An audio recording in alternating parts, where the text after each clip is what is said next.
কি গো মা, আজকে কি রান্না করলাম দুপুরে? আজকে নিরামিষ মা। আজকে আমাদের সোমবার, আর সোমবার। নিরামিষ। কি কি আছে দেখাও। পোলাও করলাম আজকে, একটু ইচ্ছে করে একটু গাজর, একটু কড়াইশুঁটি একটু দিলাম। অনেক সময় প্লেনই করি, হালকা করে একটু গাজর দিলাম। আর এটা হচ্ছে নবরত্ন, পনির, গাজর, ক্যাপসিকাম, 9টা গুনে দিয়েছো? বিনস, হ্যাঁ, কিশমিশ। 9টা গুনে দিয়েছো? হ্যাঁ, তাই নবরত্ন। নবরত্ন। এটা হচ্ছে ক্যাপসিকামের বড়া, ক্যাপসিকাম। এটা হচ্ছে টমেটোর বড়া।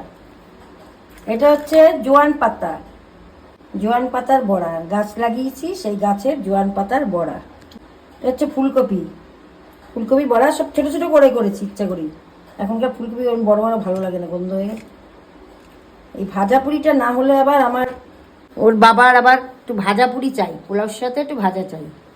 শুধু এই পনির দিয়ে খাওয়া হবে না। এই আমার তোমাদের কাকুর জন্য এইটা আমার করা হয়েছে। আমিও খাবো, শুধু মেয়ে খাবে না। আমি ভাজা পুরি ভালোবাসি। ও হয়তো বড় যে এত একটা টমেটো বা ফুলকপি একটা খেতে পারে। ফুলকপি খাবো, ফুলকপি টমেটো।